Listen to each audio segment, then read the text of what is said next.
Okay, good day mga kalapatids. So for today's video, Sunday abangan sa club ng TFC.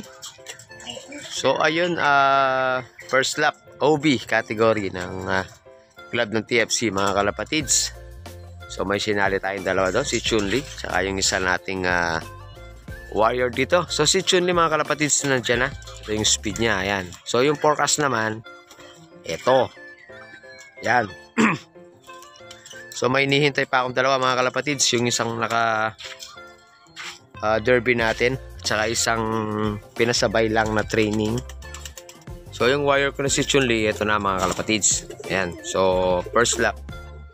Maaga siya nakauwi ngayon, ito na. So di ko na nabidyohan yung pagdating niya kanina. So pinagpapahinga ko muna. So mamaya na iinom. Pahinga muna siya dyan. Tapos itong mga YB natin naman sa SYB naka-entry dun din sa TFC. So next week na yung first lap. So hindi pinagsabay yung OB at saka YB mga kalapatids. So may inaabangan pa akong isa na naka-entry. So di ako makaalis-alis dito sa loob. Baka biglang dumating yung warrior natin. Sayang yung speedan niya. So layo ng agwat ni Chunli sa kanya. So yung isang YB natin nag-resell ayun. Saka yung ito pa, yung ilalaban natin next week. So, YB naman. So, ayun, update na lang ako mamaya mga kalapatids. Kung dito na yung dalawa. Wala pa. Ang layo ng agwat ni Chunli. So, dun sa sa isa nating naka-entry. Ganda pa naman ng sikat ng araw mga kalapatids. So, ayun, habang nag-aabang ako pakakainin ko na yung mga ibang alaga natin dito. Alright.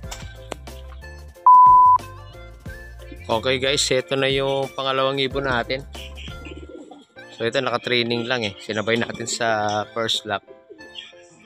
Nauna pa sa natin, naka-entry natin. So ayun, isa na lang yung hinihintay ko mga kalapatids. Yung isa pa nating naka-entry sa OB. Wala pa ako na ipapangalan sa kanya. So ayan, wala pa siya. Nauna pa yung off color natin, ito. Nakakauwi pa naman, ayan So namamara ako pa So ayun, isa na lang yung hinihintay ko. Sana wag tayo makatop ngayon. Ayun mga kalapatids. So abang-abang ulit. A few moments later. So ito na mga kalapatids. So may nakikita na akong umiikot kanina. Ito. Pa-dive na siya. Yun, nahuli ka ng dating boy. So ayan, pwede pa to. May kaklak pa natin yan. Oras pa.